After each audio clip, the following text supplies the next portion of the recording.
Welcome This is an awesome podcast. This is one of my favorite ones. to the Jeff It's a lot of whiskey, Jeff. Macolino Jeff Macolino. podcast.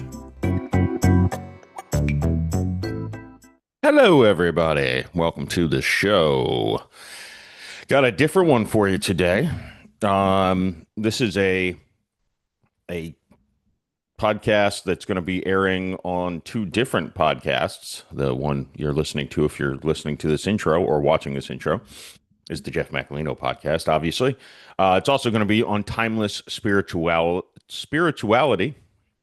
where my friend Daniel, the Past Life Regressionist, hosts the show. You've probably seen or heard him on my show. He's been on several times. And he came to me with this one of his astrology teacher, Jim Sher, was going to do a natal chart reading, and he did mine. So that's what this episode entails. So we dive into astrology and my natal chart, and it's kind of cool. If you're just listening to it, there's a video component that I might recommend, and you should subscribe to my YouTube channel, even if you don't want to watch the podcast that way. You will notice the audio and video for several episodes. The time is different because sometimes I'm able to trim audio, whereas I don't necessarily think it's best to trim video. Even if there's some pauses, I think it's just more natural that way. Anyways. So you may notice that in this one as well. The video is a little longer. That's about all I got. Oh, The Last Ride and Thanksgiving again. Brother and sister films. I don't know which one's the boy and which one's the girl. Well, I guess one I'm the lead and the other one Sam's the lead. So I guess Thanksgiving again is the girl. They both were named semifinalists in the Sacramento Independent Film Festival. Awards will be announced in April in that one. And it's like the third or fourth festival that they've both been not just selected to, because there's been more than that, but been semifinalists or better in. So, they're churning along. Hopefully have some news on some other festivals this month and distribution around the corner. Anyways, if you want to learn about natal charts, I couldn't have told you anything really about them prior, so I still will say let's let the experts talk about this. And let's let Jeffrey try to learn things. I don't know. I'm an idiot. Make sure you're subscribed. All the links are below. And do me a favor, if you're listening on Apple, give me a rating and review.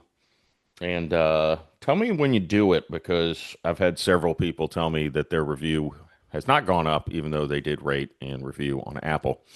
You can do it on Spotify also, but I've got like over 1,000 there, so I don't care. All right. Sit back, relax, and enjoy. Here's me, Daniel, and Jim. Hey, everyone. Welcome to, I guess we'll call this a joint endeavor between the Jeff Macolino podcast and Timeless Spirituality, a sentence I never thought would find itself working out with the polar opposites of how our shows usually go. But nonetheless, we are merging these two worlds into the world of astrology today. And for those of you who listen to Timeless Spirituality, we have my astrology teacher, Jim Sher, back on. So let's, Jim, welcome. Thank you. And also Jeff Macolino is a buddy of mine, one of my very close friends. He had me on his podcast, I believe it was in 2022. And we just started a friendship from there. We ended up becoming writing partners. And before I give Jeff the floor just to introduce himself, I just wanted to tell everyone a brief story about how astrology fell into my lap. Being a writer, I was working on a story at the time, and this was back in 2017, early 2017. And I wanted to have an astrologer as a character, but I wanted to know what I was talking about. So I found Jim. He had a local school. and I went and took a weekly course from him. But within maybe 10 minutes of my first class, I forgot why I was there because I was just so enthralled with what I was learning. I'm like, oh my God, this is nuts. And the rest is history. And I've been practicing ever since. I've fallen in love with astrology. I think it is an amazing tool for personal development and self growth. So that's how astrology fell into my lap. And Jeff, do you want to tell the audience of Timeless Spirituality a little bit about who you are? Yeah, I'm Jeff Macolino. I guess I'd say actor, filmmaker, writer. Uh, co-wrote a pilot with Daniel that's doing quite well in some competitions. So, Oh, um, congratulations. Thank you. I, I've had my podcast since 2021, and I talk to people in all areas of life. Probably the majority comedians and filmmakers, but obviously I've had Daniel on. I've had a lot of the same guests that you've heard on Timeless Spirituality on my show. And yeah, I ask them questions they probably don't usually get. I mean, they don't usually get asked. I should. Right. They understand the question. They just have never been asked it before on a podcast. Got it. I'm just a curious guy who likes to laugh. So, Jim, do you want to explain what we're going to be doing here today? Well, yeah, I have all the birth information from Jeff. So I thought I would share the screen, show him what the chart looks like, his chart looks like. Well, for Jeff's audience, can you tell them what a natal chart is? Yeah, an astrological chart is essentially a map of exactly where the planets were at the moment of birth. Hmm. So And when you it's say that where they were, you mean like in the sky? If I were to in, go in outside this, yes, the moment I was born, where they were in the sky. right, yeah. And essentially, astrology is deriving meaning from that map. There's a lot of theories about why astrology works, but I probably don't want to get into that right away because that's not really the point. But I would say that ultimately, its validity or not to a person is up to them to decide. But the main thing I want to start with is that astrology is not who you are, it's a map of potentials Hmm. of who you might become or what you might actualize.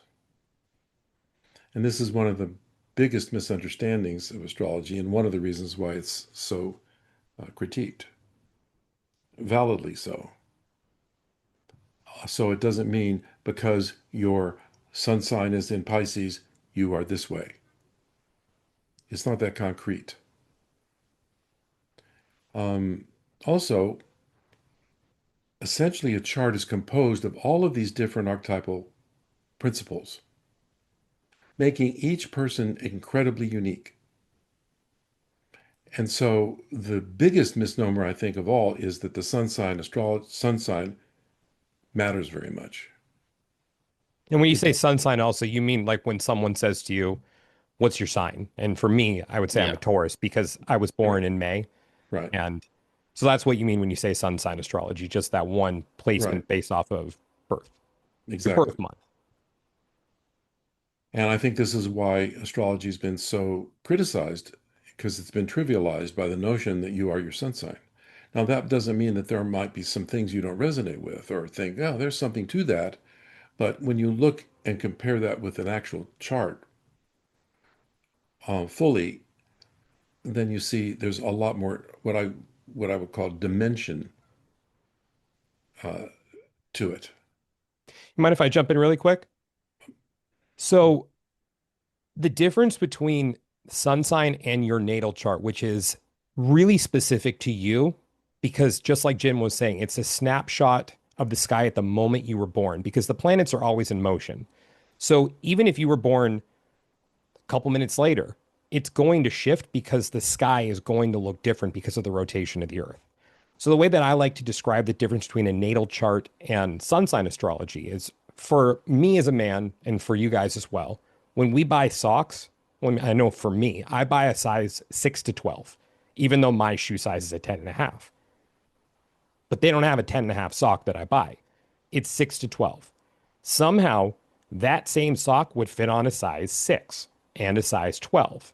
So that to me is sun sign astrology, because you're still not buying a, 1 to 5 or whatever it may be, but it's more encompassing. And also, you want to take it a step further. If you went to a custom sock maker and this sock maker did a mold of your foot and hit every contour, every wrinkle, and just every little nook and cranny so it fit perfectly on your foot, and it wouldn't fit on Jeff's foot, it wouldn't fit on Jim's foot, it would fit on my foot and only my foot. That is your natal chart because it is so specific to you. Yeah. So while it still works to a certain extent with that 6 to 12, it's, it works, but it's not fit to you perfectly. Yeah. Now I need to go find a sock tailor. I mean, Yeah.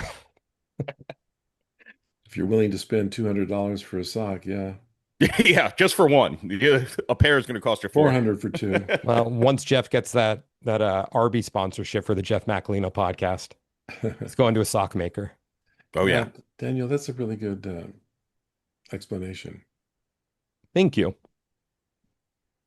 Well, I do think, just from a uneducated person in astrology, I always got upset. Like, I worked with a woman who was like, "Oh, we're all Sagittariuses. We're all exactly the same." And I'm like, I am nothing like this woman. So this is all complete baloney. And it's because the lack of, I mean, she knows, she thinks everyone born in a 30-day period is her clone. And that's, I think that turns off the uneducated to be like, I don't know when Hitler was born, but I would guess people in his sun sign would not be happy to say, "Oh yeah, you're the same as him." Right. Yeah, he was a Taurus, wasn't he? Yeah. I'd like to think I'm not the same as Hitler. I know you pretty well, and I seems like a stretch. There's the whole Jewish thing. There's that, yeah. But so what we're going to be doing today is looking at Jeff's custom sock, his natal chart. So this only applies to Jeff, but of course the principles are there for the meanings behind the aspects that are being made, which means the geometrical configurations and also the signs and the planets. That's universal for everyone if it's in your chart. And if there was someone at the exact same hospital that was born at the exact same time, potentially that person too. But good luck finding That's a that whole person. other episode, because then we got to wonder about the quality of the soul. And yeah, I'll leave that for you guys when you guys talk separately. Well, we're gonna, if I could, let's just get started so that we can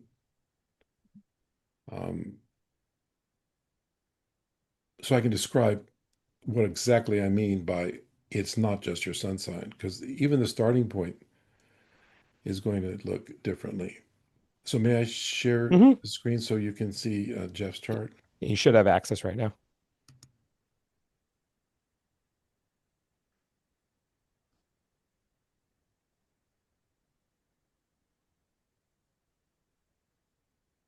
And just really quick, for those of you who are watching on YouTube, when you see that line right in the middle where it's 27 and then these two little squiggly lines, and you see that dark line going across, everything above that line represents what was visible in the sky at the moment of Jeff's birth. And everything below that line is what wasn't visible, because remember, the Earth is rotating, so not all the planets are visible at one time because they're on, well, the other side of the planet, or daytime.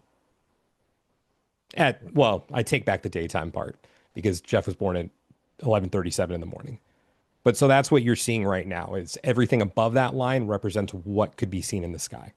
Right. I mean, he was born right before noon, and the sun, as you can see here, this is the symbol of the sun, is above, it's at the top of the chart, meaning noon. It just so happens, though, that there were other planets near the sun at that time, even though they couldn't be seen at noon. What can you see at noon? You can see the sun only. So let's just get started, because the first thing I want to say is that I place great emphasis on what's called the ascendant, Jeff.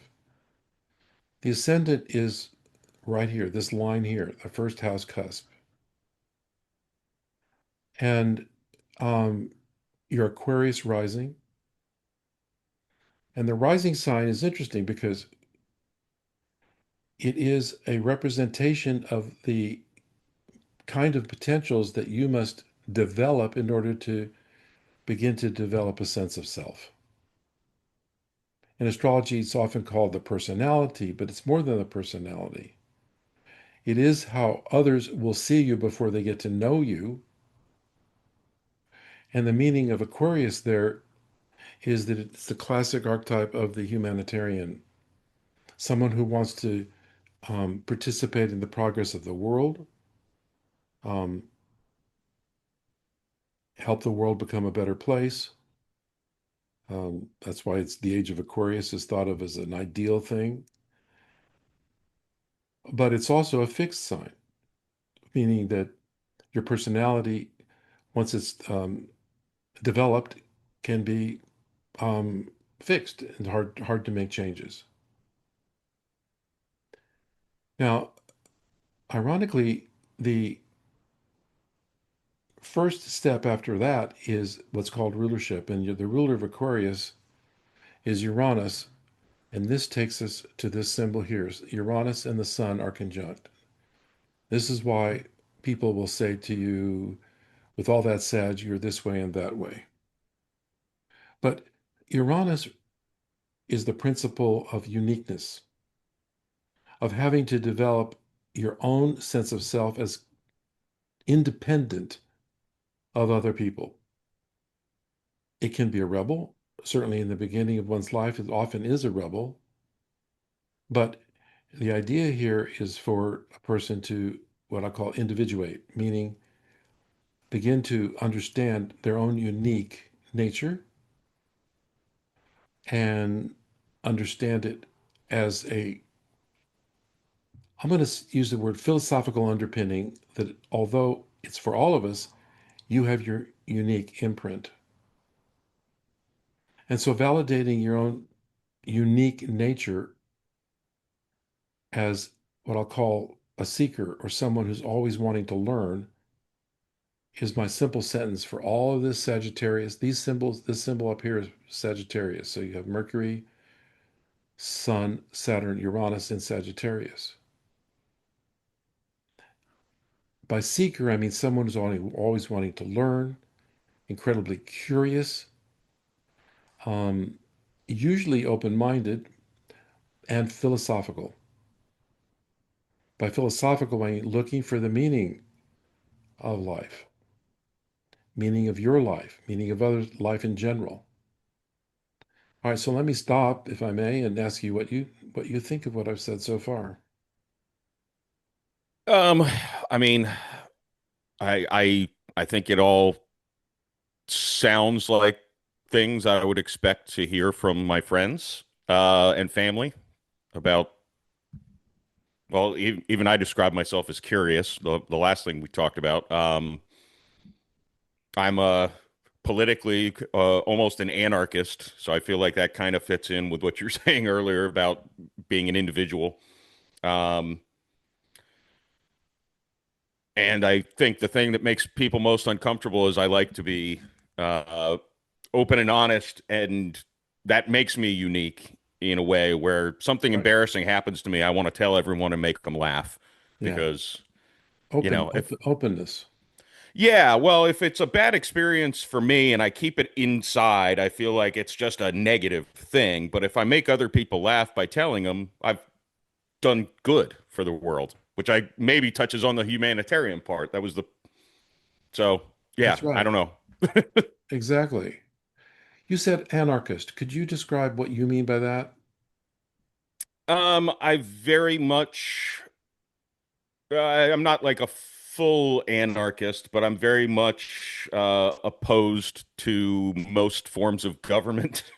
I think the smallest government possible should be what happens. I think people get in and They make rules just to make rules. Okay.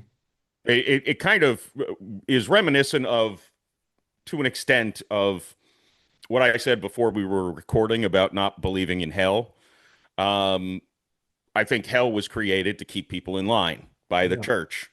Um, and I think a lot of times laws are created to make people easier to control. Um, Okay, the what you're saying right now is an example of the spirit of Sagittarius.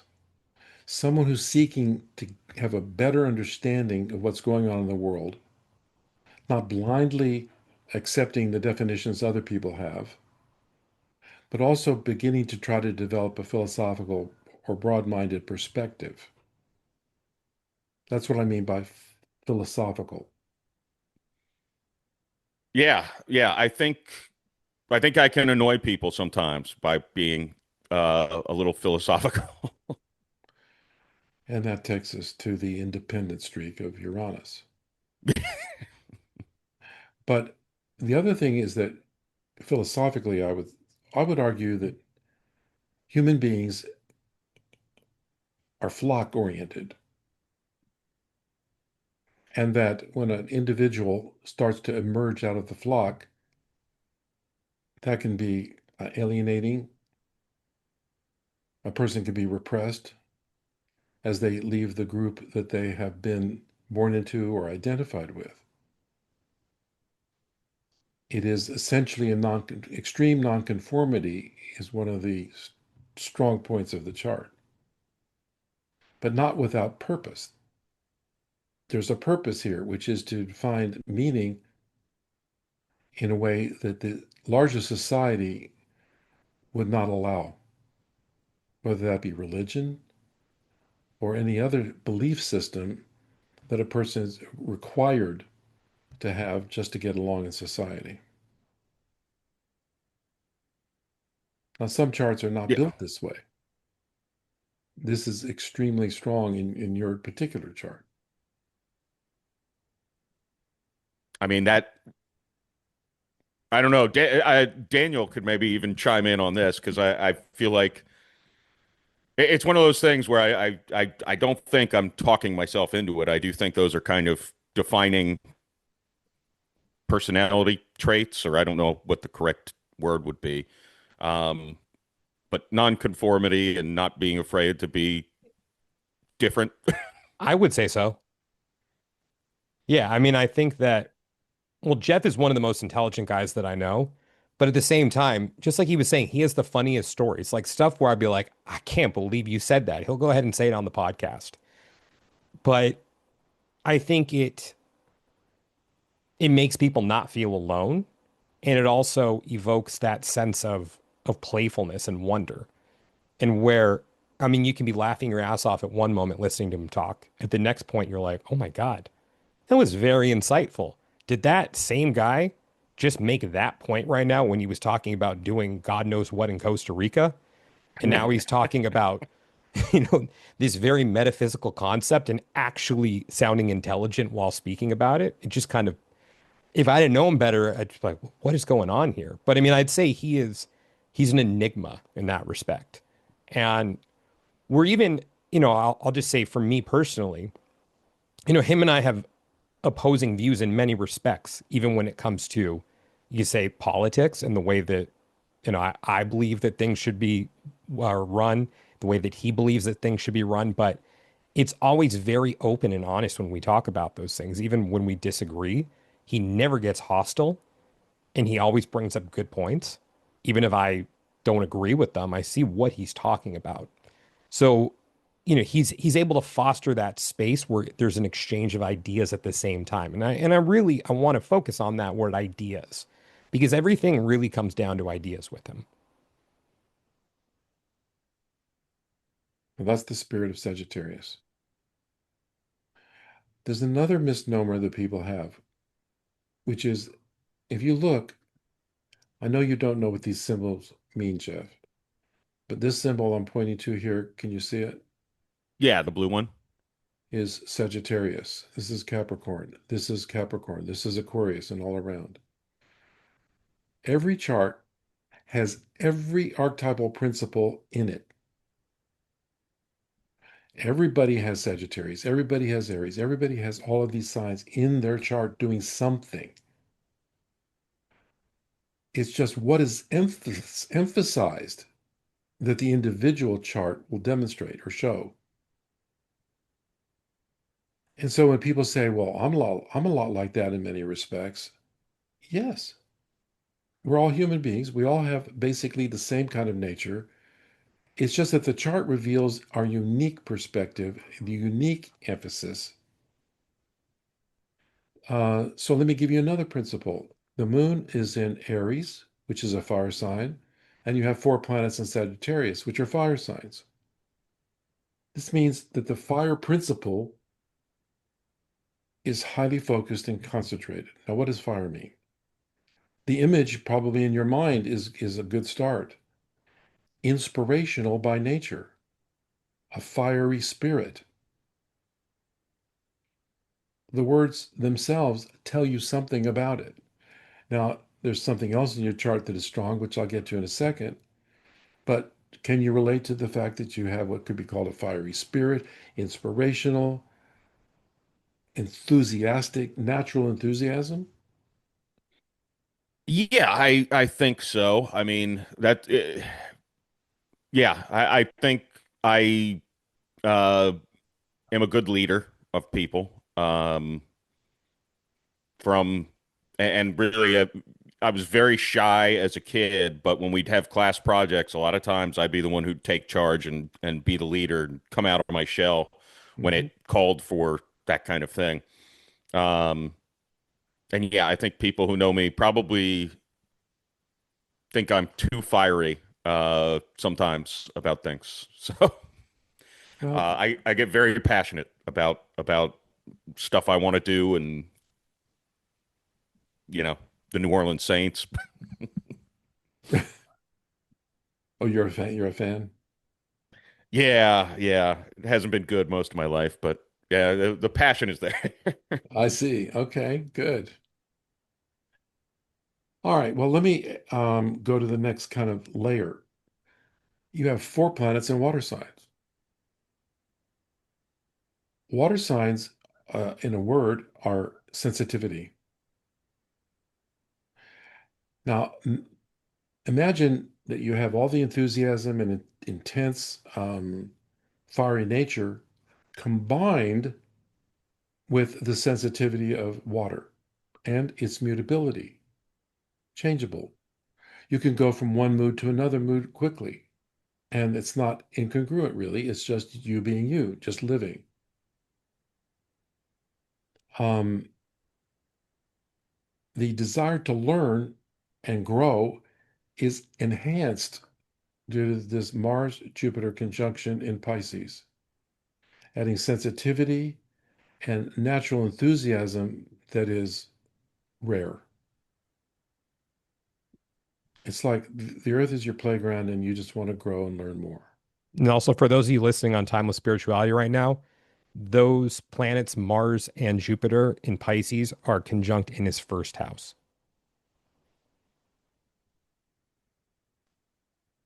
What let me ask you an amateur question here. What's the I can see the numbers, so first house, second, etc.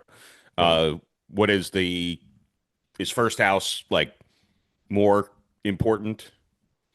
No, they're all equal. Everybody has every house doing something. A house is just an area of experience.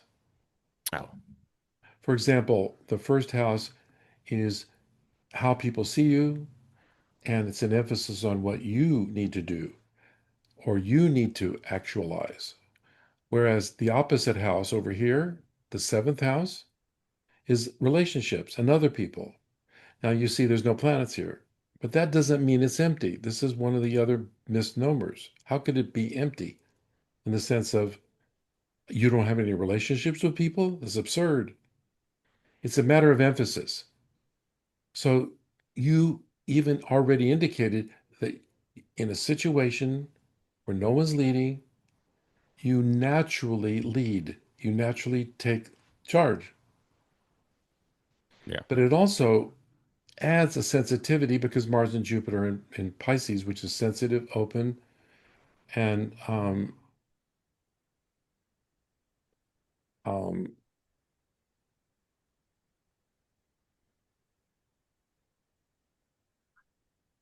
Pisces is you see these two lines facing each other.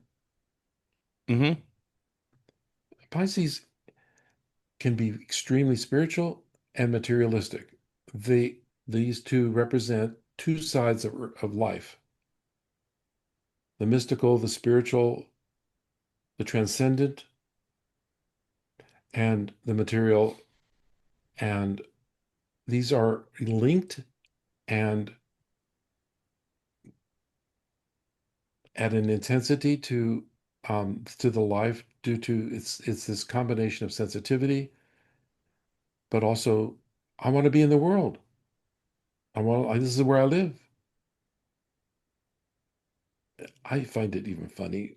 I went to Tulane, just so you know, Oh, and I remember the rain, the water, the pumps that had to take out all the rain and dump them because it's 10 feet below sea level.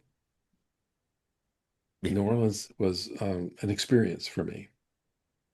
And I'm saying that because of the water image. oh yeah. No, it's an interesting city for sure. Incredibly unique.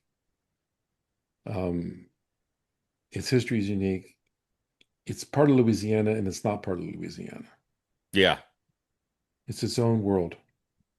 Yeah, it's a great place to go for a few days. I couldn't imagine going to college there. Things might have gotten a little out of hand for me. I uh, I could only take it for a year. I went back. Yeah. Too much, too much drinking. Yeah. I almost went to Loyola, which is basically part of attached to Tulane. Yeah, yeah. I'm mentioning this because in the world of archetypes, when we start to think in terms of archetypes, we have to use the material world, our everyday world, to understand them. And so when I see a chart with this much water and you have Venus and Pluto up here in Scorpio, which is also a water sign, ironically, the best way to understand it is to play with the image of water. So here we have two things in your chart that dominate, fire and water. These are these are not easily congruent elements. The tendency is for fire to cause the water to boil, and the water tends to want to take the fire out, right? To put out the fire. So I'm Mhm. mentioning this because this is unusual to see in a chart where two elements out of four dominate and the other two are nearly absent. And so, since I use it as a therapist, I want to help a person understand their nature consciously. I used to talk to Daniel about the Carl Jung expression of our purpose is to make the unconscious conscious. That's a hard person for to understand. Our culture does not want to understand that. Most people are ruled by their unconscious forces that they don't see or understand. So the moment a person begins to understand their own deeper nature, that's an act of making the unconscious conscious.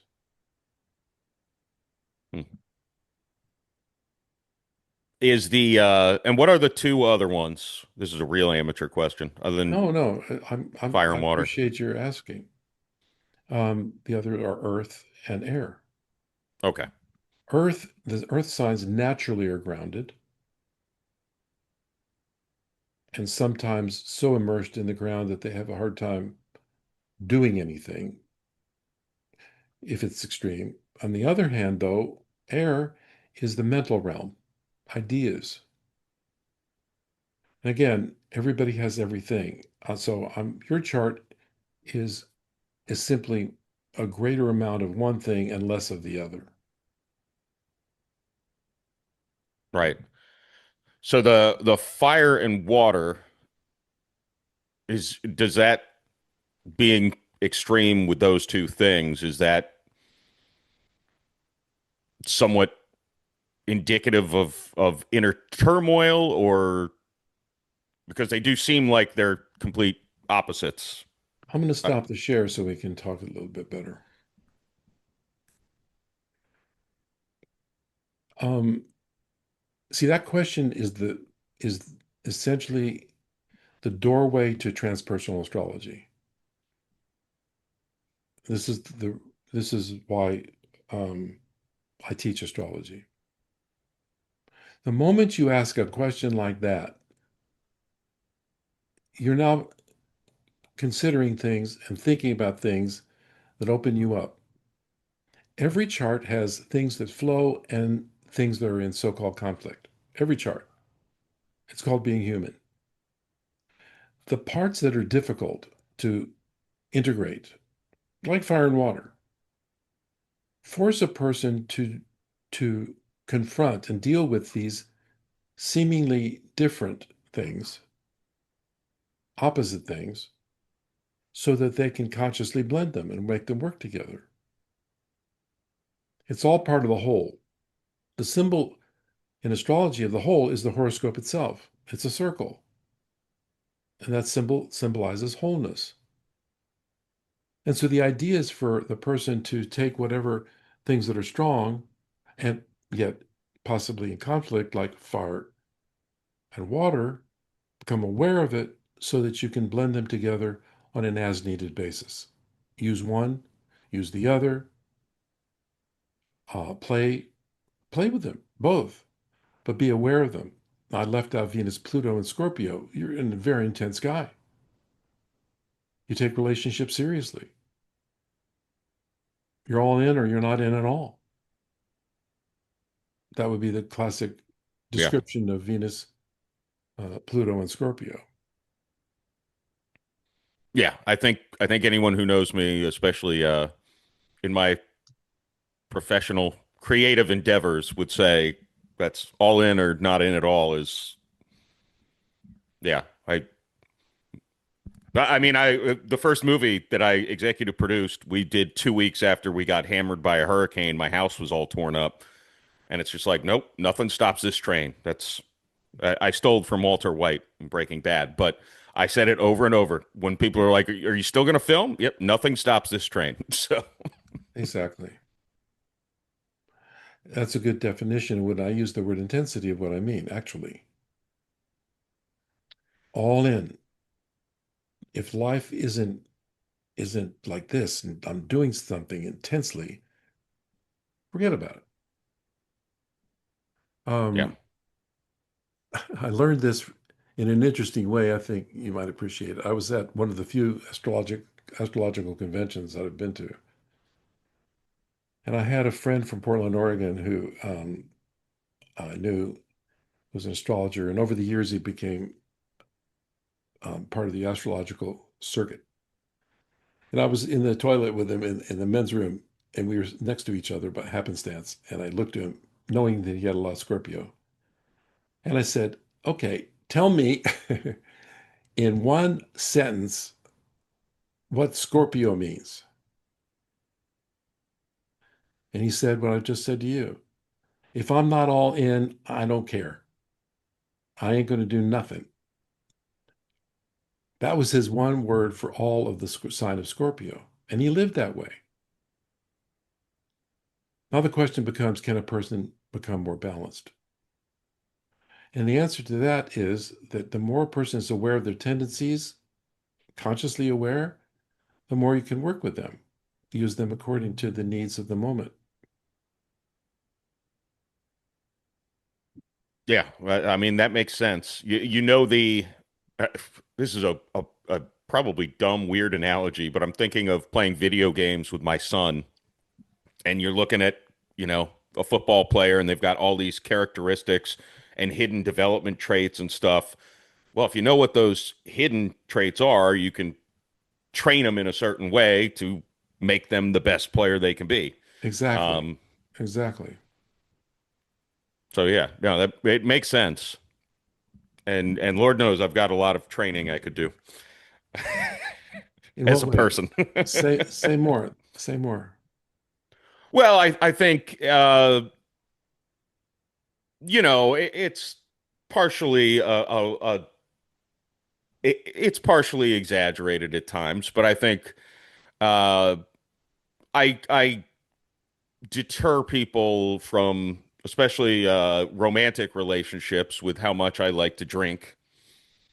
Um, and to me, I mean, I don't know if maybe this does tie into astrology in some way, or maybe it could be explained in some way. I I'm someone who always has, I'm all in, but I'm all in on 100 different things. When I need to write a script, it's easiest for me to have a few drinks and then write, because my brain is not capable of thinking of 100 things. It can think of one, and that's what I need to work on. It's almost, I described it to someone who's like, so alcohol is like your Adderall. And I'm like, I guess it helps me focus. I mean, obviously, then it falls off a cliff after a certain point, but it mutes the distractions, so I can think, okay, I'm all in on all these things, but I need to focus on this one right now. I can't think Right. about everything else, or I'm going to be sacrificing on this one. Um, and I know it's, you know, part of it is just I have a really good liver, apparently. I've never had a hangover. Part of it's I'm a big guy, and I have a lot of experience and tolerance built up. So I'm sure that all could sound super ridiculous to people who don't drink. Um, but I think that's one thing that I'm like, it can, it can backfire on me. And Well, what if I told you that the essentially what I've been saying all along here with the planets in Sagittarius and with the Pisces and all that, that essentially information is flooding into you, expanding you, expanding you, expanding you. That literally is the essence of your chart.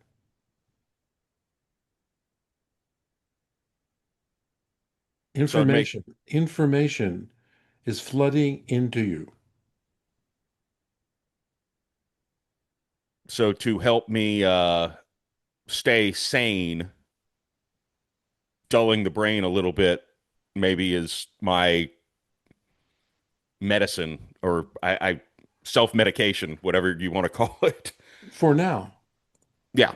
because again, the more you're aware that indeed your nature is to have the experience of this flooding in of information so that it's expanding you, expanding you, expanding you, and you make that fully conscious that this is my nature, you can begin to apply what's called in astrology Saturn, which is conjunct your sun. Saturn is the principle of limitation and focus. Once you know that this information, call it a gift from the divine, whatever, is within you, then at any moment you can choose to focus, you can choose to focus on the one thing that has captured your interest or has demands your attention using what I'll call will. By will, I don't mean willpower. I mean the ability to determine what you're going to put your attention on. That may take practice, but you have the will to do that, potentially. But you have to start with say, yes, I'm a fire hose, and there is so much coming into me that I can easily be overwhelmed. Yeah, and I do think it I selectively have that moment of time where, like, when I was directing a movie last summer, there was a month and there was nothing. I was not focused on the podcast, didn't exist to me, in essence. It was every ounce of my body. I didn't even have my kids stay with me except for 1 or 2 nights the entire month. They were acting in the movie, so I saw them. I wasn't like completely disappeared parent. But it was, this is the only thing I can worry about.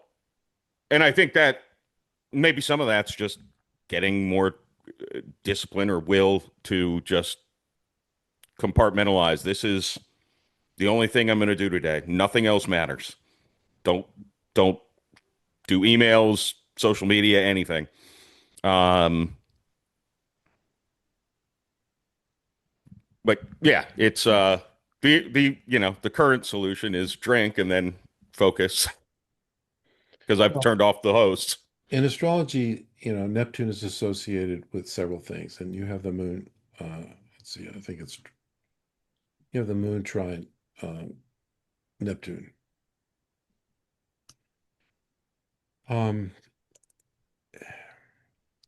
Neptune is the okay. Neptune is in one sentence. Neptune is the experience that everything is connected to everything else. That we're all part of some set called God's of unity.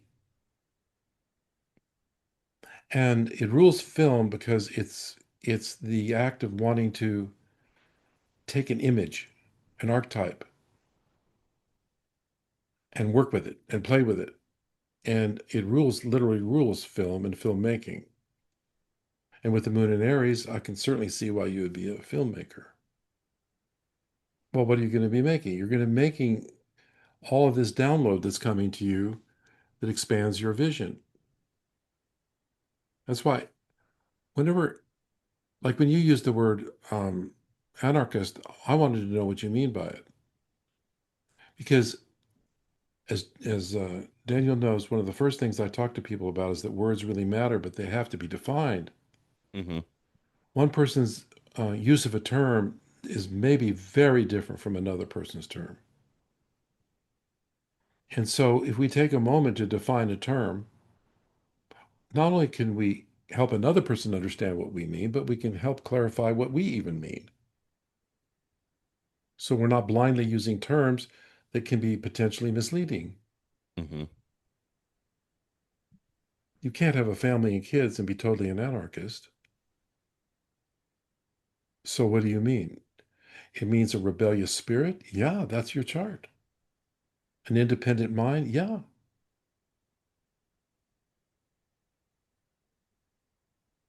Right. And we're living in a day and age where words have continually degraded as to having universal definitions, sadly.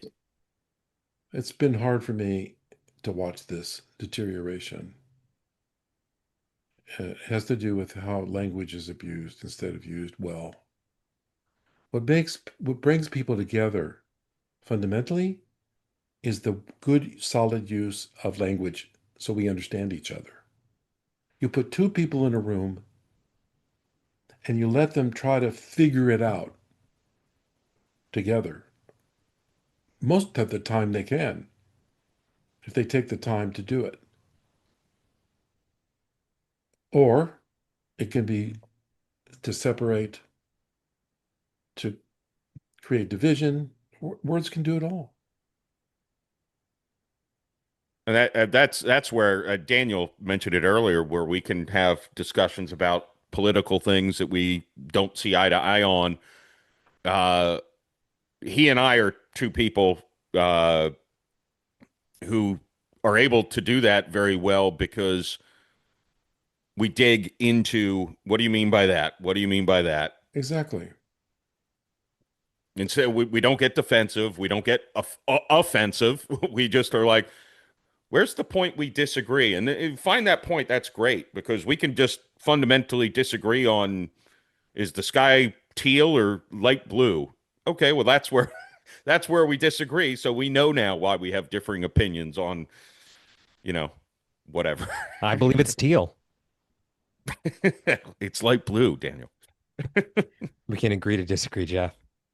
We can. And that's why we can, have differing opinions on precipitation trends.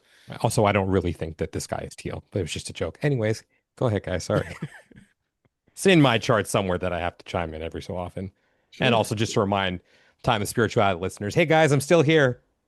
Well, that's why I had to bring you up because I'm just looking at you up in the corner like, huh. I'm just enthralled by this conversation right now. So yeah. Oh, Well, I'm curious, like when it comes to even you asking about what does it mean to be an anarchist to Jeff? Because of course, when I picture that, I see someone who's out in the streets with a Molotov cocktail and they want no structure, no order, and they just want to see the world burn to the ground. Like I see the Joker in The Dark Knight as being the ultimate anarchist, someone who Right, just wants chaos. right. So, For its own sake. hmm? Chaos for its own sake. Yeah. And Jeff to me isn't that. So no. is it it's like even when we get down to the nitty gritty of the word, does Jeff see himself as an anarchist because of the expression of the chart, or is it something different?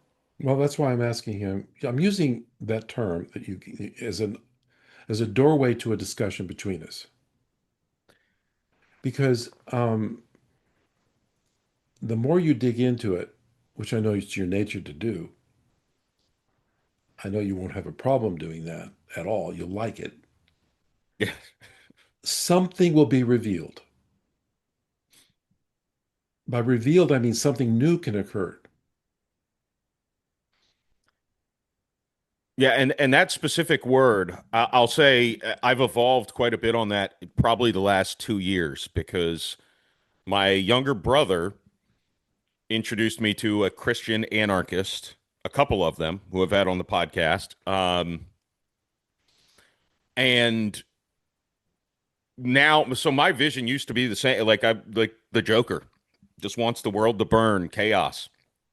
Um, my evolution of what an anarchist is now is someone who isn't ruled by anybody. They live, they don't expect government assistance. They don't pay taxes.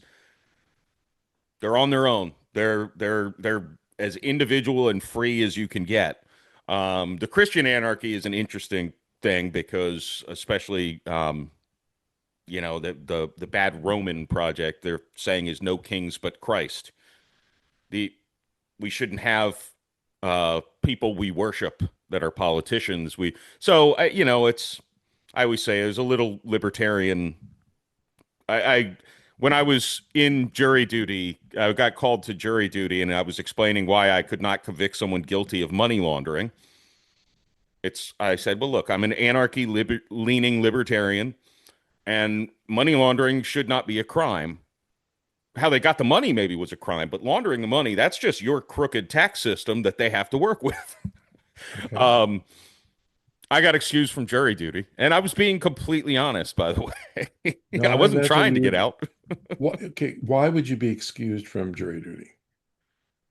because one of the defendants was charged with money laundering, and that was it. And I, in essence, said I No, could but not. why were you, let me rephrase the question. Um,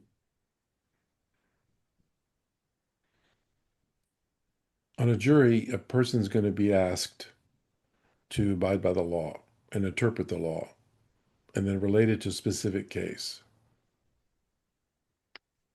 Yeah. So If a person rejects the law itself, how can they be on a jury? well, that's why I was excused. I said I don't. I get That's my point. right. So I did not get onto the jury. No, Um, you would be rejected because you're not accepting the rules of being on the jury. yes, that was exactly it. Now, you've just given a great definition of Sun Uranus conjunction in Sagittarius. It was probably a good story to work into that conversation, wasn't it? It helps for me to know somebody to be able to give them clear examples of their own chart. Now, obviously, how old are you? 39. Okay, so from my perspective, you're a young pup. I appreciate that. The ideas that we're talking about right now, will evolve. And the more you learn, the more you discover about being a human being, the more they will go through whatever shifts you want to go through or believe you need to go through. Yeah, well, I think I am open. I mean, look, this was what, 7 years ago. The example I was given about me thinking astrology was hocus pocus because this uneducated lady who was saying we were clones of each other because we were born in the same month, 12 years apart, in different parts of the country too. Um, Yeah, it's ridiculous. yeah, so I think, yeah, I definitely am open to evolving. And I'll credit one of the things I loved about Daniel the first time he came on my podcast. He's like, I need to listen to a couple of your episodes with some spiritual, paranormal people beforehand. And it was a conversation I had with a medium. He listened to that one and he's like, I'm in. You're open minded. Um, and I respected that, by the way, of you, Daniel, because it was like you weren't just diving in like, okay, this guy's self-described comedian. He's going to just be an idiot. And, you know, I mean, I might be an idiot sometimes, but You're my idiot, Jeff. but I'm open-minded and I'm not, unable to change. I'm happy to change if we get to that root cause issue on politics and I'm like, wow, you know what? I never thought of it that way. Yeah. Um, those are, I believe very clearly in treating people the right way, and that's a non sequitur with anything else. But outside of basic humanity, there's nothing that I couldn't be like, okay, I'm you can change my mind on this, or no Well, one's done it with alcohol yet. let me ask you this then. Why are you a podcaster? What um, kinds of experiences are you having because you're a podcaster that fulfills you and helps you grow? Why are you focused on that as opposed to blah, blah, blah, something else? It allows me to sample, if that's the correct word, different walks of life, different areas of expertise. Wait, sorry, Jeff, can I jump in? Really Yeah. quick? What was your original motivation to become a podcaster? Oh, the original motivation was stand up. I wanted to write films, and I was having a hard time making the scripts funny. Even though I was a generally funny person, I couldn't write funny. So some stand-up comedians I reached out to said, start doing stand-up comedy and start a podcast, and you'll find your voice. Mhm. Right. The first, I don't know, 20 episodes, more than half of them were just me talking by myself. And I realized I liked the guests more because they all had unique perspectives on life. And I could learn while creating content. So that's the only reason it's still going is I get unique experiences and getting to talk to people. And also, I do like socializing, Yeah. and it's on Zoom, but it's still, I've made friends through the podcast who I am in regular contact with, or writing award-winning pilot scripts with. Uh, so I think there's that aspect of liking to connect with people who otherwise I would never have an opportunity to Yeah. connect with. That's for you, the Sagittarius, constantly needing to expand through these connections, your viewpoints, your information, um, all of it. Oh, by the way, Mercury's very strong in your chart, indicating you're a probable writer. But Mm. but again, This is an example of what I don't usually use astrology for. Can I see that you're a writer by looking at your chart? Yes. So what? How does that help me or you? It's just an interesting fact. And but what interests me about astrology is the desire behind the writing can be revealed. That you're Mm. getting a chance to express and play with ideas to expand you. That it gives you an opportunity to meet other people with different ideas to expand you. Very much like Daniel seeking you out. I love that story because I have actually had a guest on a podcast because I wanted to learn more about something I wanted to write about. And I thought Huh? easier to talk to somebody than to try to learn on YouTube or whatever. Well, you can always do both, but there's something different in the interaction. Yeah, if you're with someone who's qualified on the subject, you can get a little more of what you are seeking, I think. Hmm. Um, yeah, it's a there's a the podcast is not a moneymaker for me. It's like I don't even respond to emails about sponsorships anymore. I'm just like I just like doing it because the people I get to meet. Um, so yeah, I guess that fits my chart. Until Arby's reaches out to sponsor you. Oh yeah, yeah. My alarm, my phone is always open to Arby's. I can relate to that. Well, like, for Jeff and I, well, one, we were talking about our political beliefs, which ironically, the script that we wrote together is about politics. So who would have figured that you'd have and look, I'm not a full-blown socialist or anything like that. I would consider myself to be more sensible. But nonetheless, Jeff and I are polar opposites in that respect. But it's, the coming together and having those opposing views, because what we really want to do with this script, I mean, it is a comedy, but it really is to break preconceived ideas that the populace has, just about the way that things are, and being like, you're all fucking stupid. Like, this is what you need to see. Really, you're gonna vote for that? Of course, we play into that. But nonetheless, it's like even that conversation that Jeff and I were having, the one he was telling me about with, or well, no, I'm sorry, he was telling me about with the jury duty. He talked to me about that. And I was like, you know what? That's a good point. I never thought of money laundering that way. What's also interesting, just chart wise for us, Jeff and I have very similar cusps. And for everyone who's listening, what the cusp is, that is the beginning of the next house. So him and I are both in Aquarius rising. We're born 6 months apart, 7 months.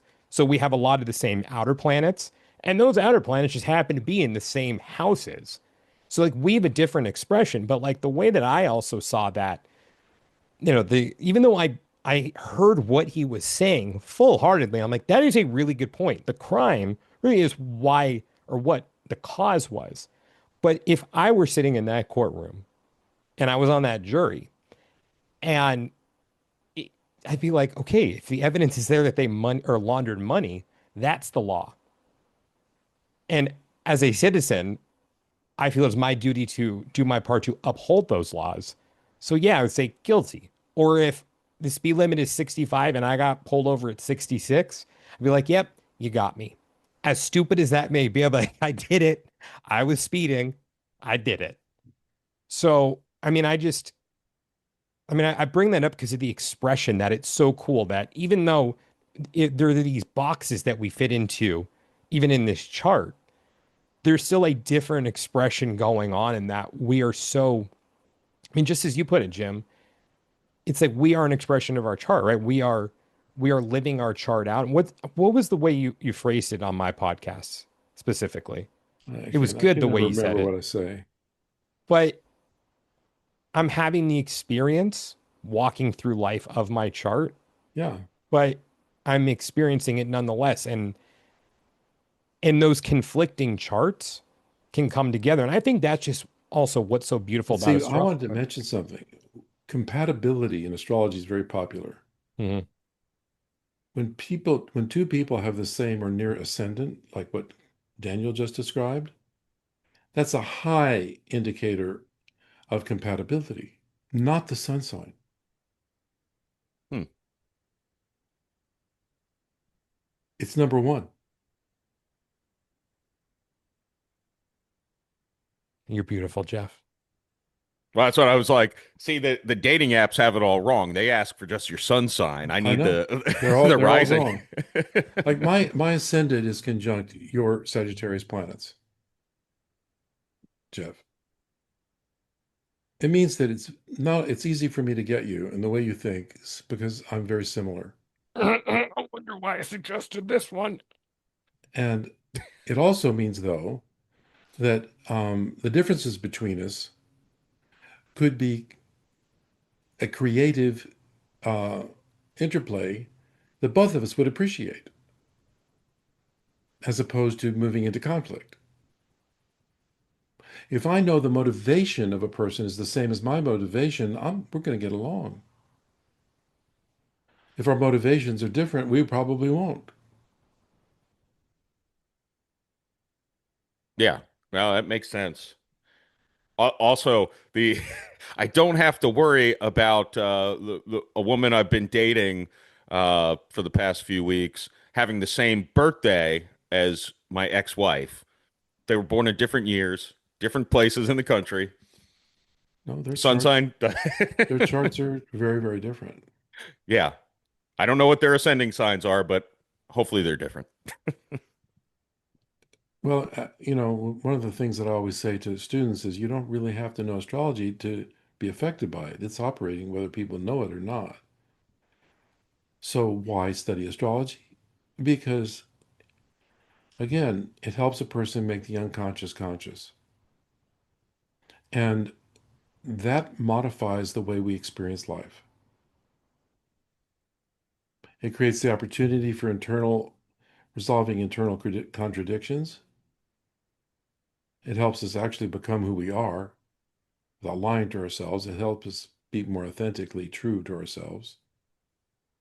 But it also helps us understand other people and why we're different and how we might be able to bridge any gaps should both people choose to. Again, if you put two people in a room, they are likely to be able to figure out their differences if they simply want to be in the room and have a discussion. People will naturally find enough similarities to find them interesting, to say, oh, you're an interesting person, and to be able to get along. It doesn't happen all the time, but most of the time, the reason why people don't get along is because other people and other forces are interfering with just the two of them. That that makes sense, and that's why probably part of the reason I don't think I've I think Daniel's had one, but I don't think I've had a adversarial podcast because both people are there voluntarily speaking. Well, in my defense, he was You just pissed. pressed I them was harder. fine. You just pressed them harder than I did. That's all. I'm sorry that I asked the flat Earth guy questions about his model. Oh, that was a great episode. Thank Well, you. some differences probably can't be worked out, but I liked him. yeah, He was passionate. You gotta admire the conviction. Do I think it's doing more harm than good? Yeah, but nonetheless, I admire the conviction and passion. No, but Jim will get why I wanted to have him on my podcast because I'm like I just want to get inside the head and wonder why hmm he thinks this way. Like, what's the mindset when there's overwhelming evidence that you're wrong? And I mean, he just doesn't trust anything, basically. See, It's pretty that's a good clear. Jeff. That's a good example of my point. You got underneath the first layer to what was driving the actual person. That it wasn't the viewpoint by itself, a flat Earth or whatever. It was something else driving that viewpoint. Yeah, I would say flat Earth is a symptom of a bigger mindset. Yeah. And I agree with him on a lot of his conspiracies Oh, I did too. too. Like, Yeah. I'm like, whoa, he actually convinced me I don't know if I believe in dinosaurs anymore. Well, I won't go that far. I said I don't know. Well, I I don't know is probably the most healthy viewpoint a person can have. You know, that's we really don't need all the belief systems we're running around with. If we just acknowledge what we don't know, we'll figure things out. Hey, Jim, you want to know what really got him? You'll appreciate this. Hmm. Difference between believing and knowing. Hmm? The difference between believing and knowing. That's what I brought Oh, up at the beginning of the Flat Earth episode. And they're like, how do you know? How do you know? How do yeah. you know? He didn't like that. Well, yeah. I mean, part of what I would call the movement towards sanity is the ability to distinguish between those two things.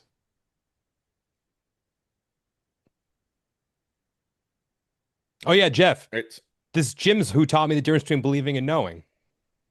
oh really? Hmm. Oh man, I've heard so many people just struggle so much with that question on your podcast. It can be uncomfortable at times. I love listening to it, but I'm like, oh, they're squirming. Yeah, that's because people are equating the two. They think that that if they believe, it's really knowing. It's a lie. It's just an absolute lie. There's nothing wrong with belief, but if you acknowledge that it's a belief and not a knowing, isn't that more sane?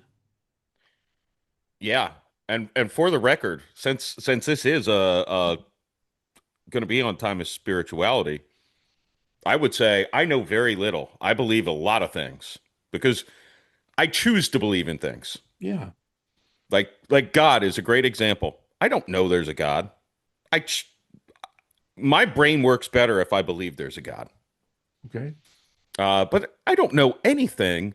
I know I love my kids. I know I love my parents. If the definition of love I have in my head. So I don't know. I think you can't even trust your own eyes, especially when you drink as much as I do. So it's like I don't know much. I believe a ton of things. And that doesn't give a definition of either word, by the way. But No, but you do know the definition. If you took a time, if you just sat down and defined it, you do know. All I'm saying is that a movement toward distinguishing between the two at all times is an indication of sanity. mm, well, I think it's people get whatever belief they have, and a lot of it's just hammered into you when you're young, Mhm. and they take that as knowing. And that's part of the reason why I wanted to talk to the flat earth people, because it's like, where did it's kind of the nature versus nurture thing. Like, a lot of people either believe or disbelieve in God based on their upbringing. And you could flip a coin whether they were raised religiously or not. It's either rebelling against what they were raised as, or I was raised this way, so that's what I know is true. And it's like, you believe it, you don't know it. Yeah. I mean, Well, I like it. Jim, do you mind if I ask you to share a story really quick? I'll try. It was the one that you told about the person who came to you who was supposed to go to jail or something like that.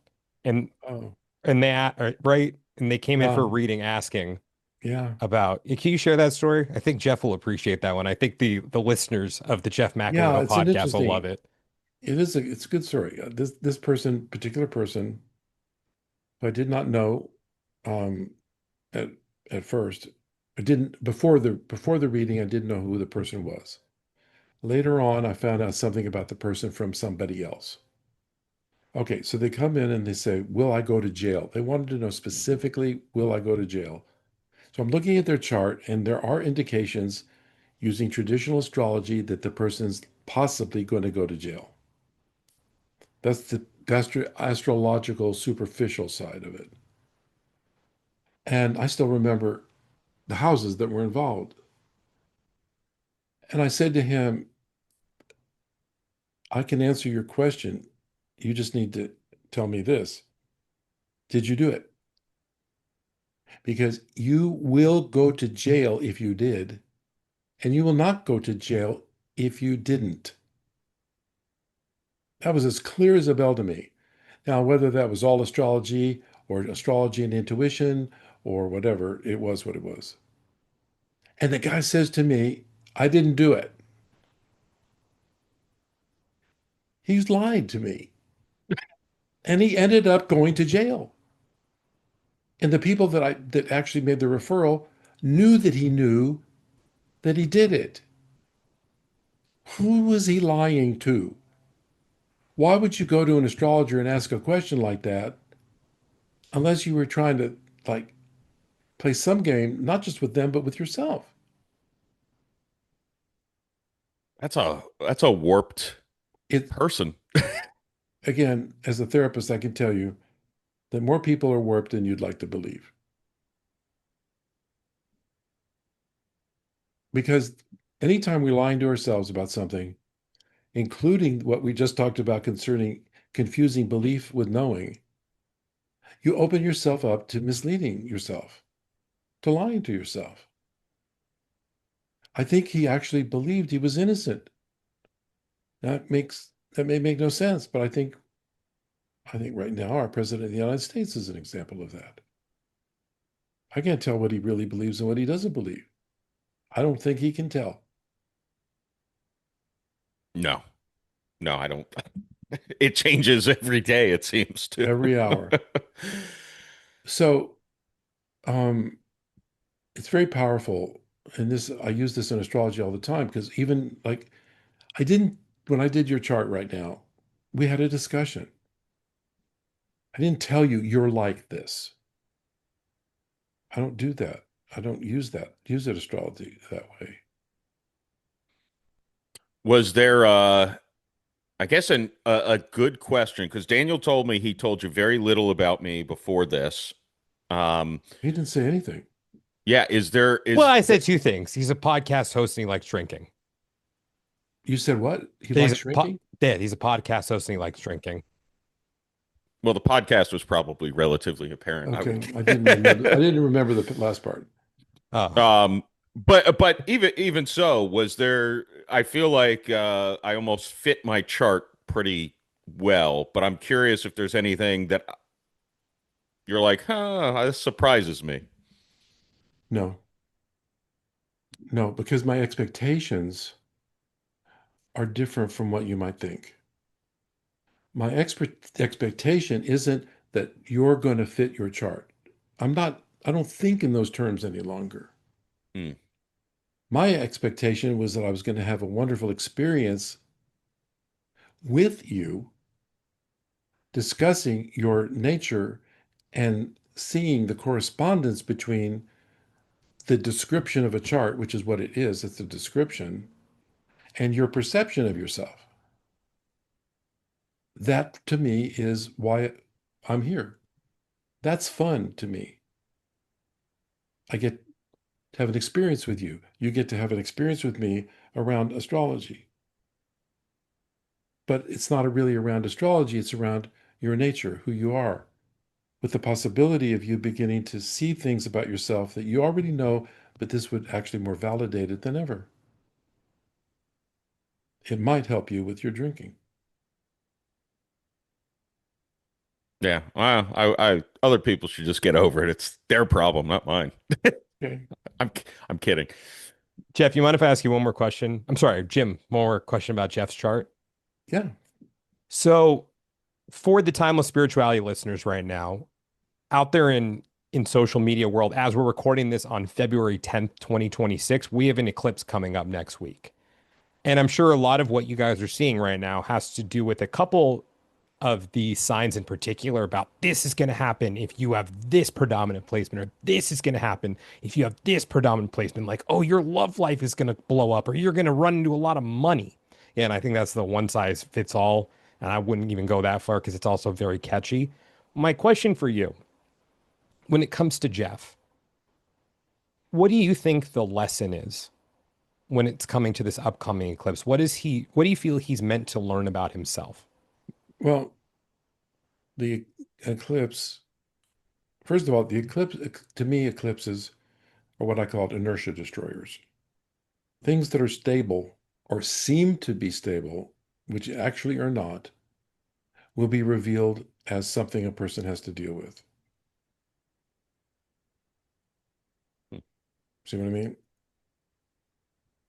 So an eclipse brings things to the fore. It's like a person, let me give an example. A person um, has a car and it breaks down during an eclipse. Did the eclipse cause it to break down? No. Something was wrong with the car before you found out about it. By the time it's broken and has to be fixed, there was X amount of time while it was breaking. You just didn't know. You didn't know it was wearing out. You didn't know it was rusted, et cetera, et cetera. An eclipse makes things happen that were already, reveals things for you to deal with that I think are necessary to deal with. Now, I haven't looked exactly at the eclipse or where it affects Jeff. That would be like another time to discuss. But once I know that general principle and I know where the eclipse is occurring in a person's chart, I can give them a sense of what this is going to be about. Does that answer your question? Well, really quick off the cuff, if I were to tell you that his ascendant is at 27 degrees Aquarius, And the eclipse is 28. right. Well, Daniel, what does that mean? Well, I don't want, I'm staying out of this one. I'm not make Well, I mean, we're already talking about it. I don't know what's the date of the eclipse. this is 16th or the 17th. All right, what it means basically, Jeff, is that this eclipse brings about a need for you to address relationships and how you are relating with others, getting feedback perhaps from others to help you see things you may or may not be seeing, or have to deal with things that you haven't been dealing with. Now, that's a high level of abstraction, and I have no content or specific example of anything. I don't know. But that's the brief description of what the eclipse might be about. Right. And so that's also, I mean, is that just for people with that placement? Because also he has his moon, I believe, was at 28 degrees Aries. So yeah, for the Jeff Macolino listeners, I believe I mentioned this already, but astrology is also just geometry. So when you have that 27-degree angle for his ascendant and then that 28-degree angle for his moon, that's making what's known as an aspect. So it's a geometrical angle that's being made. Or so like that's what creates the energy at play there. So like when you so that on its own, the ascendant on its own could be one thing, but when you throw the other placements in, that's when it adds an extra flavor to it. Like the way that I describe it to a lot of people, it's like when you're in the kitchen and you have all these ingredients in front of you. You know what's going to happen when you put this ingredient with this ingredient. You know Okay. that they're going to mix well or they're not going to mix well, the kind of flavor that it's going to give. Well, yeah, I mean, it's sextiling his moon, which is women. So this eclipse is likely to affect his relationship with women in some way. Okay. Here's some, yeah. That's funny for multiple reasons that I don't need to go into on the podcast. Well, I mean, this is an example of astrology operating at a high level of abstraction. I don't know any specifics. I just know the archetypes are operating in this manner. But I also know my attitude about eclipses is that it can be extremely constructive.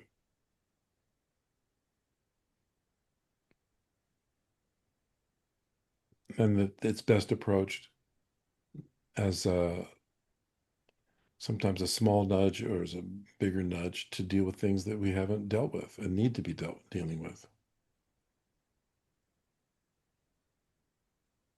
Gotcha. Yeah, I mean, it makes sense with the way I've been living my life lately.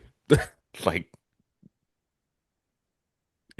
it works or makes sense, we'll say. Okay. Okay. Well, do you guys have any final thoughts? I don't. I know I've been very general, but I hope, Jeff, we've had an exchange to help you understand something about astrology. I mean, this is why I teach it, by the way. If I'm meeting with somebody for some of my classes have been together for more than a year, once a week. So what we do is we gradually learn these principles and then apply it, then learn more principles, then apply it. And after a while, it's absorbed. And that's fun for me because until it becomes real for a person, it's an intellectual exercise.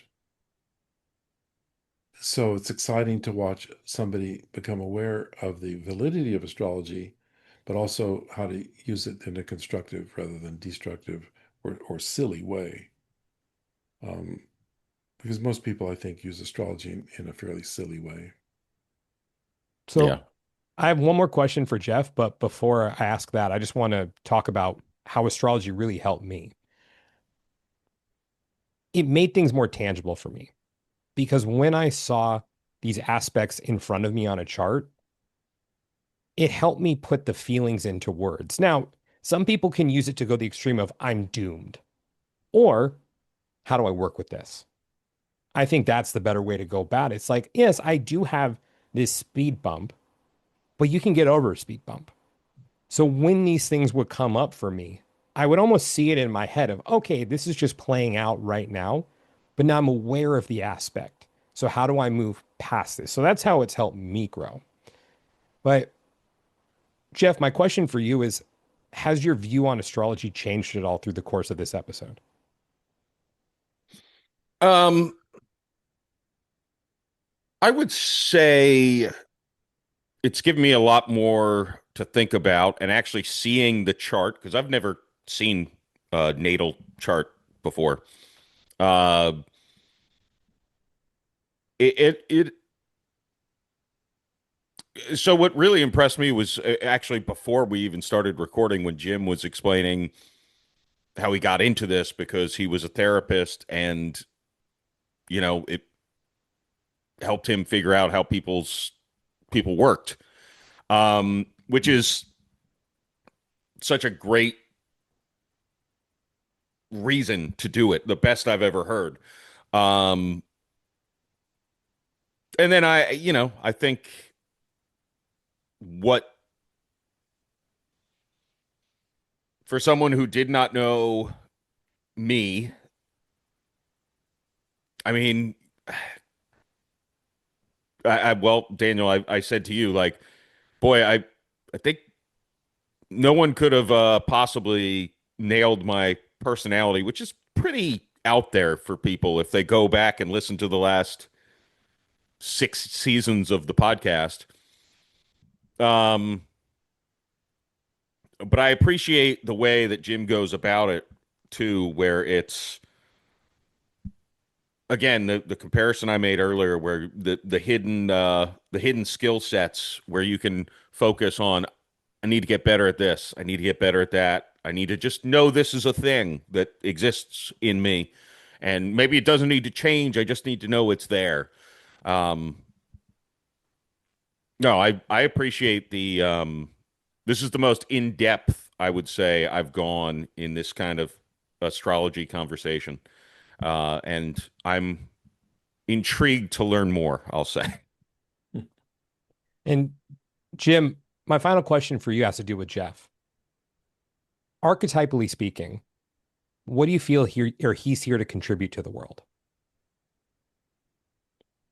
Well, if I'm going to give again, I like to sometimes answer things with just one essence sentence.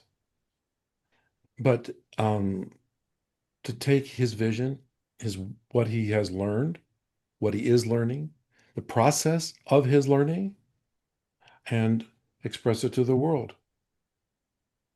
And the more he expresses it to the world, not only does he help the world, but he's helping himself. So it's creating a loop of learning. That's his purpose. it's not to be a something, it is to live a certain something.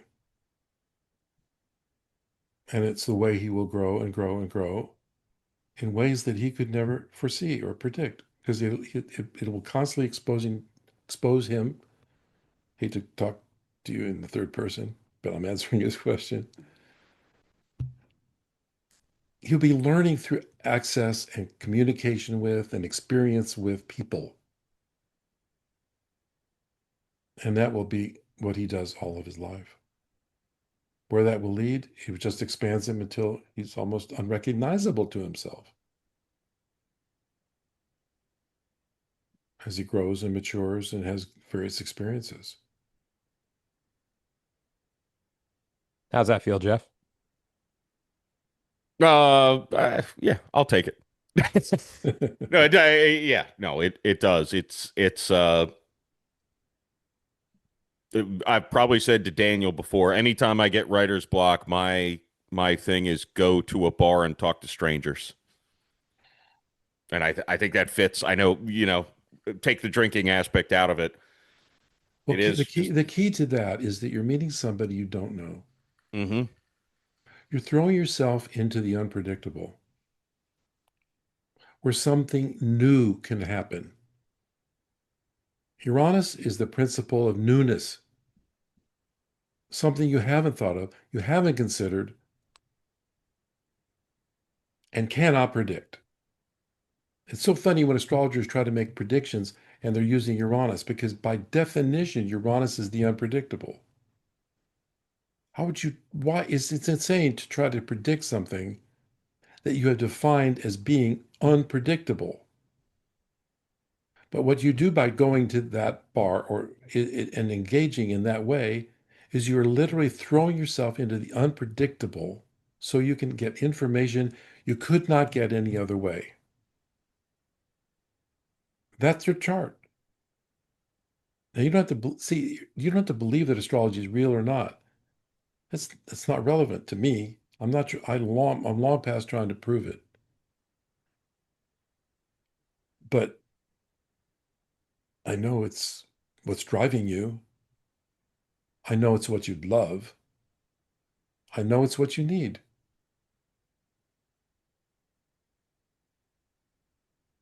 Agreed. It's the unknown, constantly addressing the unknown, unknown, unknown.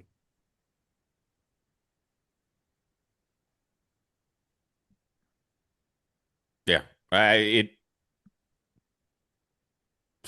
don't know. Hit the nail on the head, I feel like, with the Oh, before I ask you guys to share your information with everyone, I just want to say for this upcoming eclipse, good luck predicting any of it, because I think Uranus factors heavily into this one, not only with ruling Aquarius, but also with the aspect that's being made, because it's in the late degrees of Taurus right now, right? Yeah. So good luck. That's just all I have. Just Good luck. yeah, just good luck predicting what's going to happen there, because whatever you think it's going to be is probably not going to be that. So, Jim, where can everyone find you and reach you? I have a website. You can go to my website and connect with me there. What's the website? It's Jim, Jim, at Sher, Sher, astrology.com. Was that your email or website? That's the email, and it's sherastrology.com is the website. Sher, Right. correct? Sher Astrology. Yeah. Right. And Jeff, where can everyone reach you? Instagram, Facebook, Twitter. I don't call it X. Yeah. Macolino Entertainment Network at St. J Mac. And I have a YouTube channel. That's Macolino Entertainment Network. 2 movies coming soon this year. Oh, neat. And yeah, Daniel, where can people find you? Thank you, Jeff. You guys can find me at the Past Life Regressionist or Past Life Regressionist on Instagram, the pastliferegressionist.com, or my podcast, Timeless Spirituality, and frequent guest on the Jeff Macolino podcast. Just look for any episode that says, me and Daniel, the Past Life Regressionist, or me, or just was it Daniel, the Past Life Regressionist returns? Yeah.